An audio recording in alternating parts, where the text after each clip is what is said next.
नमस्कार दोस्तों, स्वागत है आपका आपके अपने YouTube channel science class Hindi पर। आज हम देखेंगे यूकेरियोटिक कोशिका और प्रोकैरियोटिक कोशिकाओं में अंतर।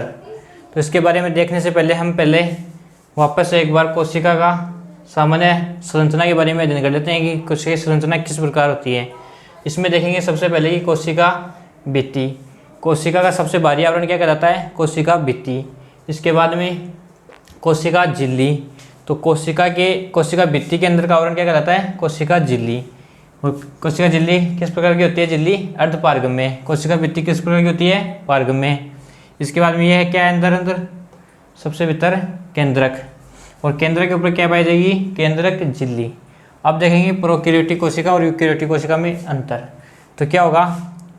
ये जो केंद्रक है, केंद्रक के ऊपर क्या पाई जा रही है? केंद्रक झिल्ली।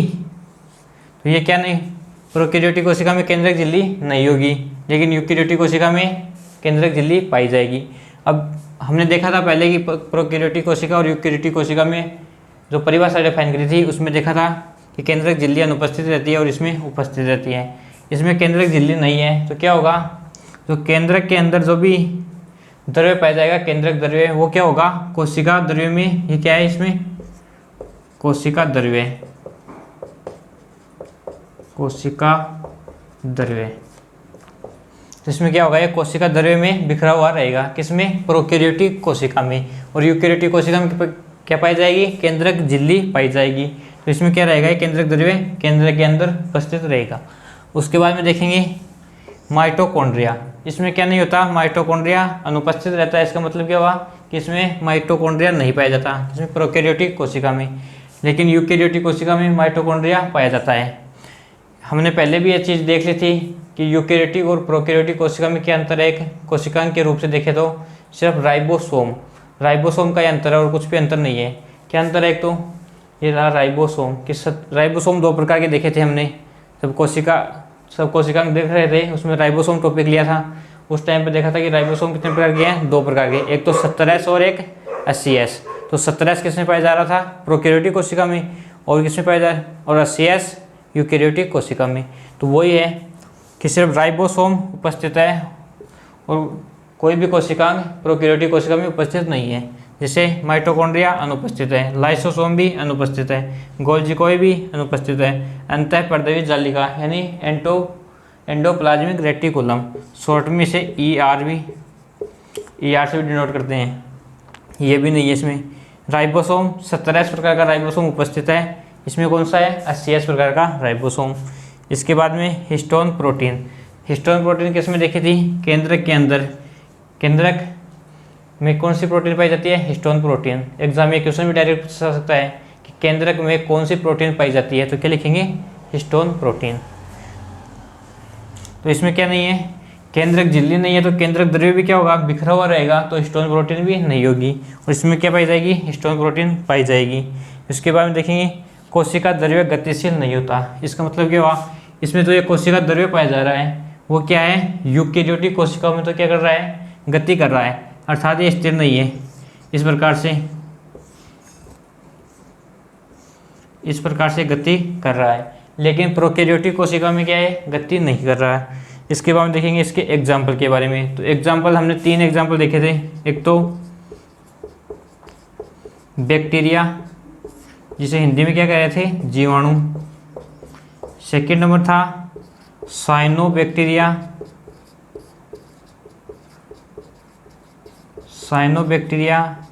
या ब्लू ग्रीन एल्गी,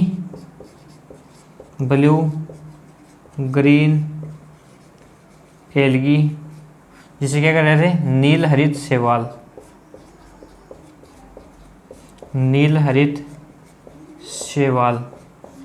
अब क्या कहेंगे? साइनोबैक्टीरिया को ब्लू ग्रीन एल्गी भी बोलते हैं और इसे हिंदी में क्या कहेंगे? नील हरित शैवाल। इसके बाद में थर्ड एग्जाम्पल था माइकोप्लाज्मा। याद हो तो इसे जंतु जगत का जोकर भी कहा जा रहा था। साथ में ये सबसे छोटी कोशिका भी थी। और भी याद हो तो इसे किस जगत में रख रहे थे? मोनेरा जगत में रख रहे थे। इस प्रकार से ये 3 एग्जाम्पल थे, बैक्टीरिया, साइनोबैक्टीरिया और माइकोप्लाज्मा। ये किसके एग्जाम्पल हो गए? प्रोकैरियोटिक कोशिका के। इसके अलावा जो भी एग्जाम्पल दिए होंगे वो किसके होंगे? यूकैरियोटिक कोशिका की। तो यहाँ पर लिखा हुआ है बैक्टीरिया, साइनोबैक्टीरिया और माइकोप्लाज्मा। इसके अलावा जो भी एग्जाम्पल हो गए वो किस में आ जाएंगे, यूकेरियोटिक कोशिका में। कौन कौन से, जैसे जंतु कोशिका। अब कोई भी जंतु आ गया, जैसे मानव भी आ गया, कुत्ता बिल्ली कुछ भी, उसके सभी की कोशिका किस में आ जाएगी, यूकेरियोटिक कोशिका में। फिर पादप कोशिका, जितने भी पादप पाए जाएंगे उनकी कोशिका पादप कोशिका यूकेरियोटिक हो जाएगी। और शैवाल की कोशिका भी क्या होगी, यूकेरियोटिक कोशिका हो जाएगी। किस किस की, जंतु की कोशिका, किसका एग्जाम्पल है ये, यूकेरियोटिक कोशिका का। पादप कोशिका भी यूकेरियोटिक कोशिका का एग्जाम्पल है। और लिखना चाहो तो कवक कोशिका, ये भी किसका एग्जाम्पल है, यूकेरियोटिक कोशिका का। साथ में शैवाल की कोशिका,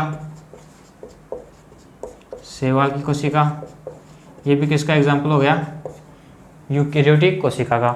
इन 3 एग्जाम्पल को याद रखना, बैक्टीरिया, साइनोबैक्टीरिया और माइकोप्लाज्मा। इनके अलावा जो भी कोशिका पाई जाएगी किसका एग्जाम्पल हो जाएगी, यूकेरियोटिक कोशिका की। अब इसके आगे देखेंगे पादप कोशिका और जंतु कोशिका में अंतर।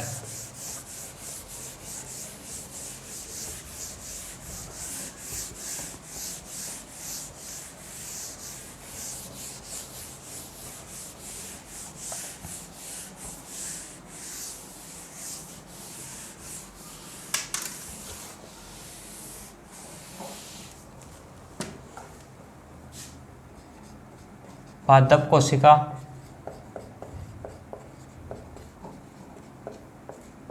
व जंतु कोशिका में अंतर। क्या देखेंगे, पादप कोशिका और जंतु कोशिका में अंतर देखेंगे। किस प्रकार से,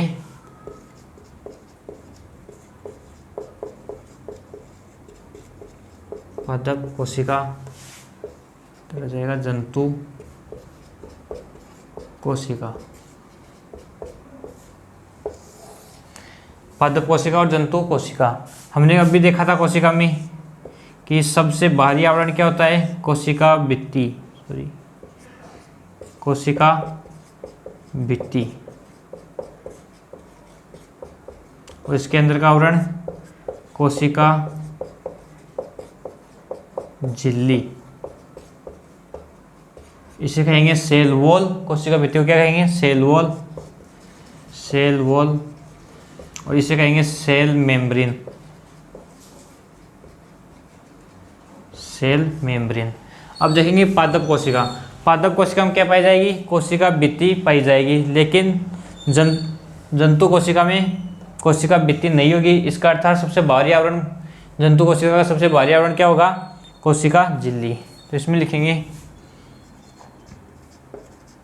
इसमें कोशिका भित्ति पाई जाती है,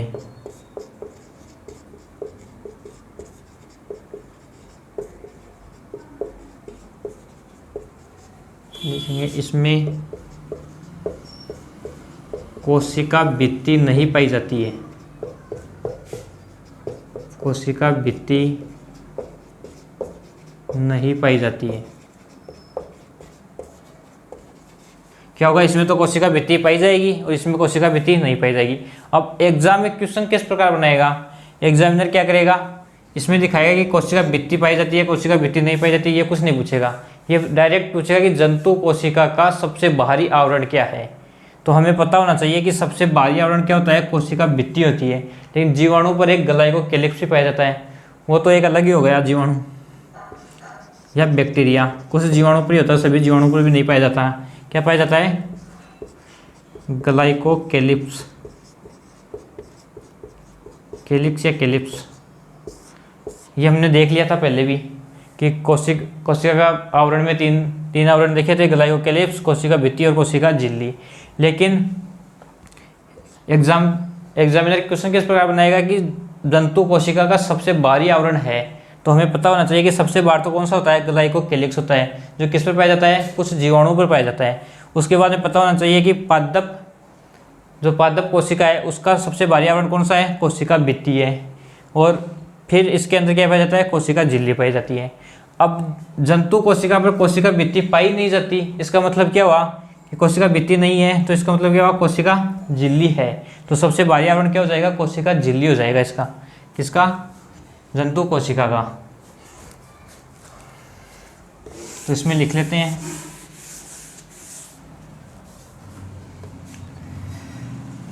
अर्थात पादप कोशिका का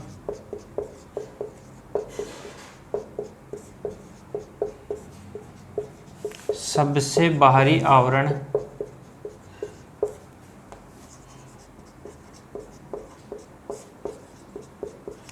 कोशिका भित्ति होता है।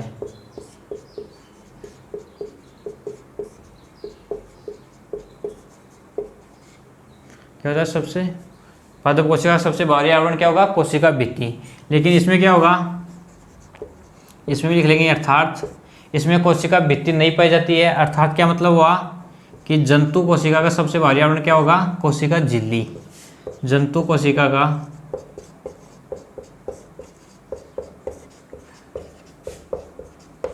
सबसे बाहरी आवरण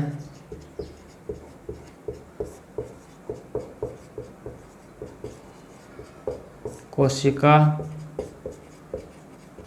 झिल्ली होता है। क्या होता है, कोशिका झिल्ली होता है। इसके बाद में देखेंगे कि इसमें क्या पाया जाता है, क्या नहीं पाया जाता है। तो पादप कोशिका के लिए हमने लास्ट में 2 कोशिकांग देखे थे। एक तो देखा था रिक्तियाँ, एक देखा था लवक। ये दोनों किस में पाए जाएंगे, पादप कोशिका में। रिक्तियाँ और लवक किस में पाए जाएंगे, पादप कोशिका में। इसके अलावा जो भी हमने पढ़े थे, माइटोकॉन्ड्रिया, लाइसोसोम, राइबोसोम, ये किस में पाए जाएंगे, जंतु कोशिका में।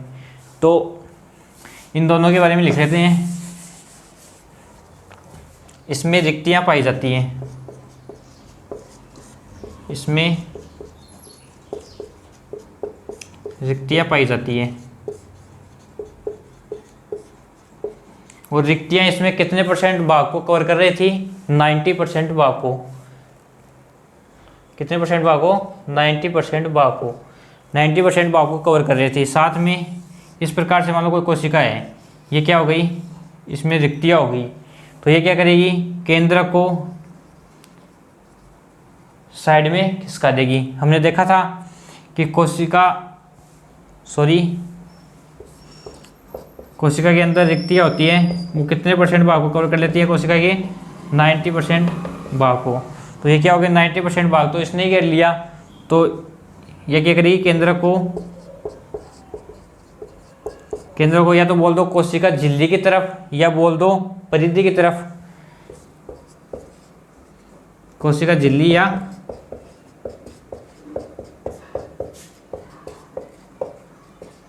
बोल सकते हैं हम परिधि। ये वर्त होता है, वर्त की परिधि तो होती है ना ये।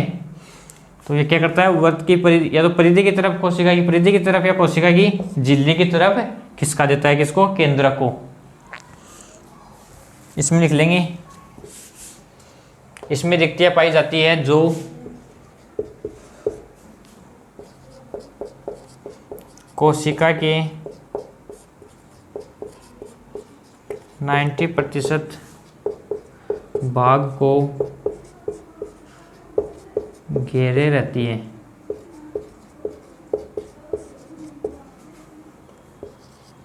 इसलिए इसमें केंद्रक परिधि की ओर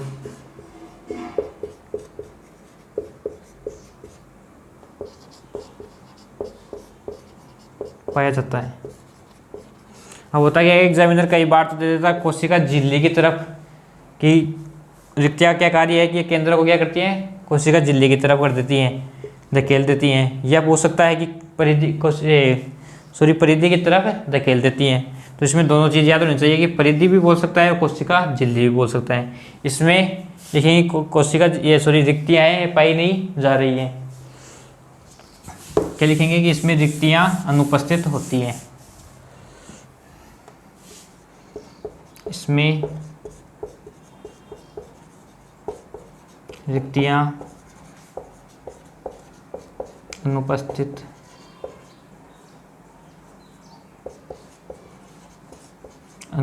होती हैं।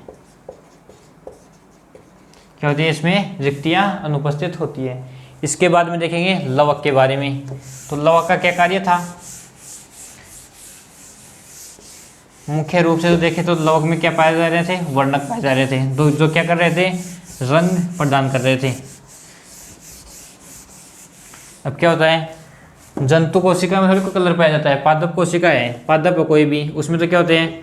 फल कलर के होते हैं, फूल भी, फूलों में क्या पाया जाता है? कलर पाया जाता है। पत्तियों में भी क्या पाया जाता है? कलर पाया जाता है।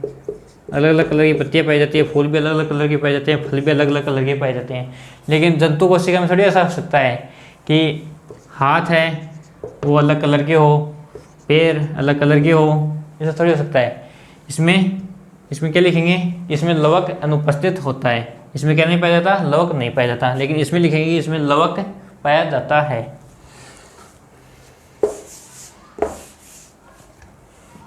लिखेंगे कि इसमें लवक पाया जाता है, और इसमें लिख देंगे कि इसमें लवक नहीं पाया जाता। इसमें लवक नहीं पाया जाता। इसमें लवक नहीं पाया जाता।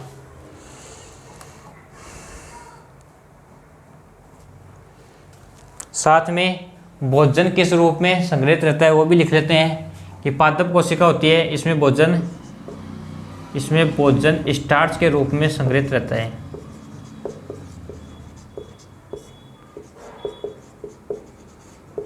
स्टार्च के रूप में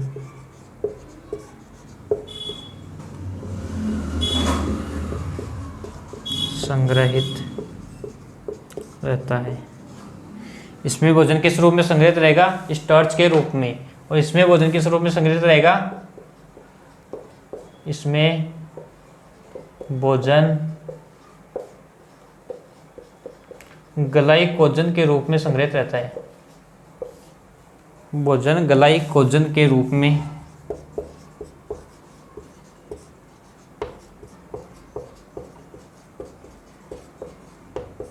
संग्रहित रहता है। अब ग्लाइकोजन का नाम आ गया तो एक पॉइंट और भी देख लेते हैं। वैसे तो हम हार्मोन्स पढ़ेंगे तब पढ़ेंगे कि ग्लाइकोजन, भोजन को ग्लाइकोजन के रूप में कौन चेंज करता है, लेकिन इस टाइम पर देख लेते हैं एक बार कि जो इंसुलिन हार्मोन है, इंसुलिन हार्मोन किस ग्रंथि से निकलता है? अग्नाशय ग्रंथि से। अग्नाशय, इसे इंग्लिश में कहेंगे पेनक्रियाज। पेनक्रियाज। इंसुलिन हार्मोन का क्या कार्य है? ग्लूकोज को किस रूप में चेंज करेगा? ग्लाइकोजन के रूप में। ग्लूकोज को किस में बदल देगा? ग्लाइकोजन में। किसका कार्य है? इंसुलिन